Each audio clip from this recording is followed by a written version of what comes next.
welcome back to my channel. Perkenalkan, nama gue Bagus Prambodo. Gue di sini sebagai mahasiswa arsitektur dan gue ingin mengasih perkenalan buat kalian yang ingin jadi mahasiswa arsitektur. Ada 5 pembahasan yang ingin gue bahas. Dia ada di sini semua. Yang pertama ada jenis arsitektur, kemudian ada teori-teori arsitektur, yang ketiga ada teknik komunikasi arsitektur, yang keempat ada macam-macam arsitektur, dan kelima adalah etika dan profesi arsitektur. Gue gak bisa bahas semua, mungkin ada video selanjutnya. Tapi yang akan gue bahas pertama adalah poin yang pertama, yaitu langsung saja arsitektur rumah tinggal. Model bangunan di perumahan tampaknya selalu serupa karena terpaku pada standarisasi, pencapaian target, pasar, dan peraturan pemerintah. Namun beberapa lingkungan perumahan tetap mengutamakan estetika arsitektur untuk mendapatkan pangsa pasar yang berbeda. Disinilah arsitek rumah tinggal bisa menuangkan ide-ide dan keahliannya. Arsitek akan berurusan dengan pemilik rumah yang ingin rumah mereka didesain khusus sesuai kebutuhan mereka. Oke, ini hal yang paling dasar sebagai arsitek. Biasanya kita ingin mendesain sebuah rumah tinggal, namun kita harus mengikuti kemauan owner, yaitu pemilik rumah. Gimana caranya? Pemilik rumah itu mempunyai rumah impian mereka, rumah idaman mereka sesuai dengan kesehariannya mereka. Ada beberapa dokumentasi dari desain-desain rumah tinggal. Ini gue mengambil dari desain rumah tinggal di Eropa. 2 ada arsitek bangunan komersial. Sebuah bangunan yang baik adalah bangunan yang estetis sambil tetap menampung seluruh fungsinya dengan sempurna.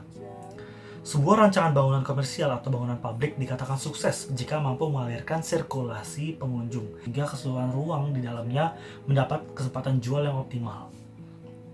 Sebagai contoh, desain pusat pembelanjaan yang berhasil haruslah mengarahkan konsumennya agar mendapatkan sebuah kebutuhan mereka dengan mudah.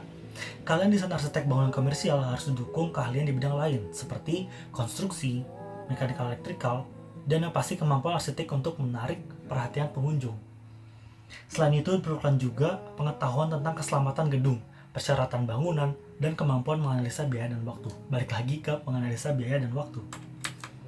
Oke, ini adalah beberapa dokumentasi dari bangunan komersial, yaitu adalah kafe, SPBU, store, dan restoran. Next, ada desain interior. Merancang dan mempercantik interior sebuah apartemen, kantor, atau restoran membutuhkan intuisi artistik sekaligus pengetahuan teknis pelaksanaannya. Seorang desainer interior memiliki pengetahuan dan keahlian khusus tambahan, jenis kain, warna, dan desain furniture. Arsitek lain mungkin akan bekerja pada desain bangunan secara keseluruhan, namun meminta bantuan desain interior untuk detail desain setiap ruang. Nah, ini biasanya kalau misalkan arsitek itu hanya bangun fasad atau bangunan eksterior aja tanpa mementingkan desain interior. Biasanya desain interior itu mempunyai keahlian khusus gimana caranya sih interior itu menjadi lebih cantik, lebih menarik, seperti itu. Frank Lloyd Wright bisa menjadi contoh arsitek yang mampu melakukan semuanya sendiri. Next, ini adalah beberapa dokumentasi dari desain interior. Biasanya itu nge-interiorin rumah, interior lagi kafe, ada juga perustakaan rumah, dan ini yang paling sering, yaitu adalah kamar tidur, green building atau arsitek bangunan hijau.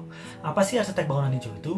Perubahan iklim ekstrim di berbagai belahan dunia dan kebutuhan akan energi alternatif menjadi alasan pentingnya peran arsitektur bangunan hijau.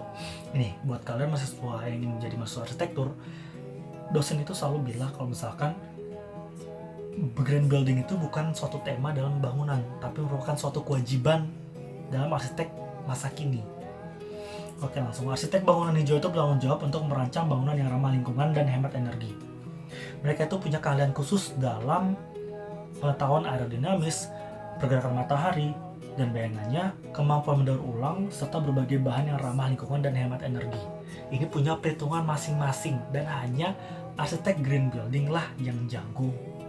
Ini ada beberapa dokumentasinya. Salah satunya adalah Perpustakaan Nasional di UI. Ada juga bangunan kantor, ada juga bangunan apartemen. Ada arsitek landscape. Arsitek landscape ini memfokuskan karyanya pada ruang luar, seperti taman, kebun, lingkungan perumahan, kampus, dan ruang luar publik. Nah, biasanya arsitek landscape ini dinikmati oleh pejalan kaki. Gimana cara pejalan kaki itu nyaman dalam berjalan. Mereka juga menentukan bahan untuk jalur pejalan kaki, seperti jenis pohon dan semak untuk area hijau. Jadi, arsitek landscape itu harus berpengetahuan luas tentang berbagai jenis tumbuhan dan bahan yang sesuai dengan berbagai iklim dan kegunaan. Beberapa dokumentasi dari arsitektur landscape. Gak cuma lo ngedesain tumbuhan atau pohon-pohon, tapi lo ngedesain orang-orang sedang duduk, sedang menikmati alam, sedang bersantai, sedang membaca novel atau apapun itu. Oke, next, ini adalah arsitektur urban. Desain urban berkaitan dengan arsitektur bangunan, desain landscape, dan bangunan hijau. Oke, ini di mix semuanya atau biasanya di mix use, biasanya digunakan oleh arsitek-arsitek untuk mendesain suatu mega blok atau super blok. Arsitek urban bertugas untuk mengokohkan bangunan, merancang titik temu dalam lingkungan, jalur jalan, dan hubungan antar jalan. Mereka mengatur alur pergerakan di dalam lingkungan dan kota agar lebih teratur, rapi, fungsional, dan nyaman. Arsitek urban mampu merancang sebuah lingkungan atau kota mulai dari awal, ataupun merombak lingkungan yang sudah ada. Mereka perlu berhadapan dengan permasalahan lebih luas seperti masalah ekonomi, politik, sosial budaya. Oke, biasa kita jumpai arsitek urban ini di Jakarta, yaitu di Sumarekon, Bekasi, Sumarekon Kelapa Gading, di BSD City Tangerang, ya semacam itu, atau Podomoro di Jakarta Utara. Wah, nggak bisa, gue pusing ngeliatnya. Ini arsitektur apa ya? Itu arsitektur urban itu mengatur mega blok atau super blok yang gue jelasin tadi. Gimana caranya sirkulasi dalam kota itu menjadi lebih rapi lagi, lebih efisiensi lagi, lebih nyaman lagi. Oke, ini yang terakhir yaitu arsitek kawasan industri. Apa sih bedanya kawasan industri dengan arsitek biasa atau arsitek urban? Oke, langsung aja. Dalam mendukung fungsi kawasan industri, arsitek harus mengetahui setiap proses industri yang akan berlangsung di bangunan yang dirancangnya. Mulai dari proses mendapatkan bahan baku, persiapan produksi, pemrosesan, sampai tahap pengemasan dan pengiriman barang. Disinilah kalian dan pengetahuan tentang berbagai proses industri diperlukan. Bangunan yang dirancang harus berfungsi dengan baik, didesain efektif dengan alur kerja yang tepat dan efisien, agar setiap proses produksi bisa berjalan lancar, tepat, cepat, dan aman. Tiap pabrik itu pasti berbeda. Ada pabrik bahan-bahan, pabrik bangunan, pabrik makanan, dan apapun itu, dan itu mempunyai fungsi yang berbeda.